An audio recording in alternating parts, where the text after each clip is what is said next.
un espacio para conversar y aprender. En ADN seguimos compartiendo la buena educación. Seguimos en esta buena educación, estamos conversando este domingo de un tema que quizás usted ha escuchado alguna vez, pero que no ha tenido la oportunidad de profundizar. Estamos hablando del método Singapur, ¿de qué se trata? ¿Qué podría implicar en términos de los aprendizajes de nuestros niños en las salas? Bueno, estamos ya recién comenzando esta conversación. Estábamos delineando más o menos los orígenes de este método, lo que podría implicar. Y Ernesto Treviño, yo sé que tú durante la semana conversaste con una experta respecto a este tema. Así es, conversamos con Josephine Tan, gerente para Chile y América Latina de Marshall Cavendish Education, y le preguntamos, en primer lugar, respecto de los orígenes del método Singapur, y esto fue lo que nos contó. I can tell you that one of the most critical reasons why we did what we did was because Puedo decirle que la principal razón por la que lo hicimos es porque no teníamos nada. Singapur no tiene recursos naturales, ni siquiera teníamos agua. Así que para que nuestro país sobreviviera, tuvimos que desarrollar a nuestra gente. Así que desde fines de los años 80 hasta hoy, el programa educacional que conocemos como Método Singapur fue diseñado y desarrollado para las necesidades del país. Was designed for Singapore, and over the years it had been improving based on what the country needed the people to do.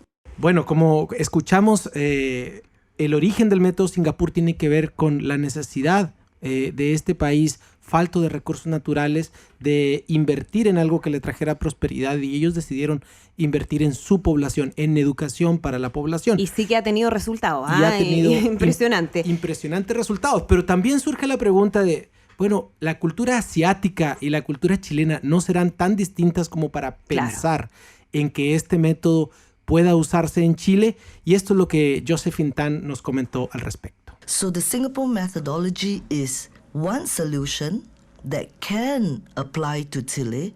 El método Singapur es una solución que puede ser aplicado a Chile, pero tienen que ser capaces de decidir qué se debe quedar y qué hay que mejorar para que encaje con la cultura de ustedes. Los niños son iguales en todo el mundo. Si están interesados, quieren aprender más. Pero si no están interesados, no aprenden. They are interested, they learn more. If they are not interested, they don't learn. Bien. Súper claro, súper interesante. Me quedo con una frase de lo que te decía Josephine Tan, que es que finalmente los niños son iguales en todas partes del mundo. Por lo tanto, las potencialidades que uno podría ver son transversales, independiente del lugar donde estén, donde se críen. Va a depender significativamente de cuáles son las herramientas que se les entregan para poder desarrollar esas potencialidades. Y yo te preguntaba, Carolina, porque me parece que es importante hacer ese punto, respecto a que en qué momento es necesario o sería positivo comenzar con esta educación en el método Singapur. Porque uno lo puede llevar a la sala de clase, imaginarse ya cuando los niños están en primero, segundo básico, de ahí en adelante. Pero yo sé que esto puede partir muchísimo antes y también ahí es muy relevante en términos de los resultados que se pueden obtener cuando los niños están así como una esponja absorbiendo conocimiento. Hablando de neurociencia, primero básico, para mí es tarde, pero ya universitario. El método Singapur lo parte la mamá y el papá con la guagua recién llegada de la clínica a la casa. Así de temprano. Mientras la guagua, tú la mudas, les vas diciendo, mira qué rica está estos dos pies. O sea, simplemente con salir a la plaza, contar insectos, buscar hormigas. O sea, si el papá y la mamá se dedican a contabilizar las cosas de la casa o del medio ambiente, eso es método Singapur. Si el niño aprende de manera concreta. O sea, cuando yo salgo a mi jardín y veo las hojitas y le hablo a mis niños de las nervaduras, o vemos libros de mariposa y hablan del espiritrompo y tú dices, a ver, ¿cuántas iguales son? ¿Cuántas distintas? Todo eso es método Singapur. Si el tema del pizarrón es lo más arcaico que hay, el niño aprende de manera concreta. Entonces, si la profesora es amorosa, si el profesor lleva... no es un tema... O sea, obviamente necesitamos recursos, material didáctico, pero alguien puede decir, no sé, de alguna escuelita de un pueblito súper rural que no tiene nada. Pero si el profesor o la profesora es motivada y sabe, puede usar rocas, puede usar tapas de jugo, de bebida, de leche, y con eso hace al niño reflexionar. Si el resumen del método Singapur es simplemente que el niño desarrolle el pensamiento crítico en la solución de problemas. Claro. Y esa solución de problemas son matemáticos de la vida diaria, incluso al cocinar. A ver, ¿cuántos huevos necesito? Contemos, 1, 2, 3, 4. Todo eso una mamá o un papá preocupado lo puede hacer desde el minuto, como les decía, que nace. Rodolfo, eso es, ¿no? Llevar de lo concreto a lo abstracto. Y eso se ha traducido también en un cambio en los textos escolares. Y yo debo reconocer que cuando mi hija entró al colegio y empezó a estudiar matemáticas con método Singapur, a mí me costó un poco darme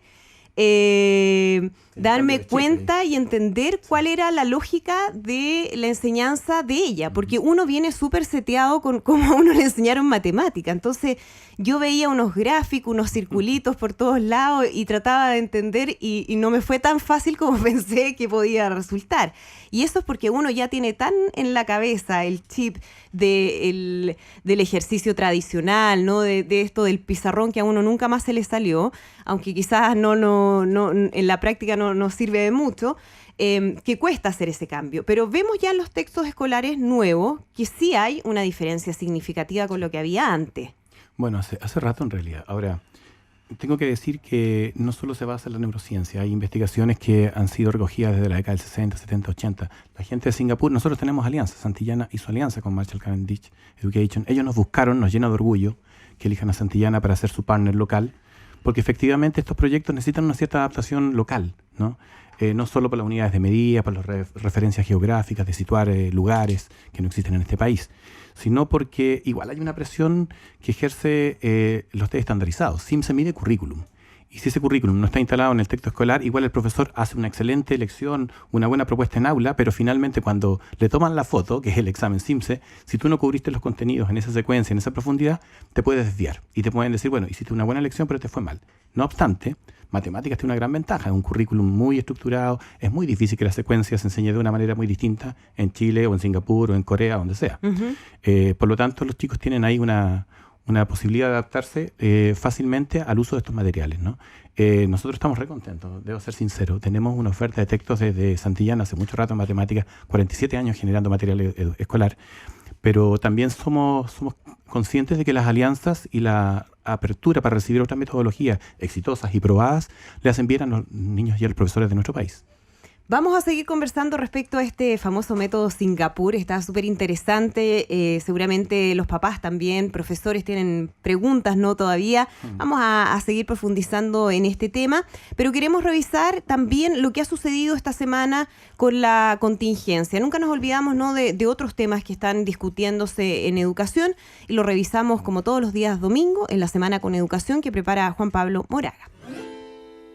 De retorno a la contingencia dura, el expresidente Sebastián Piñera sacó la voz y sobre las reformas que lleva adelante el gobierno en materia educacional, dijo lo siguiente. No debemos caer en el error de que el Estado monopolice, hegemonice la educación. De los dos errores más grandes que incorpora la reforma del actual gobierno es alejar, desplazar a la sociedad civil y creer que el Estado tiene el derecho a ser una especie de rol hegemónico y monopólico. Y claro, no es de extrañar si tales observaciones las realizó en la presentación del libro de su exministro Cristian Larroulet, titulado La educación en una encrucijada, ¿Estado docente o sociedad docente?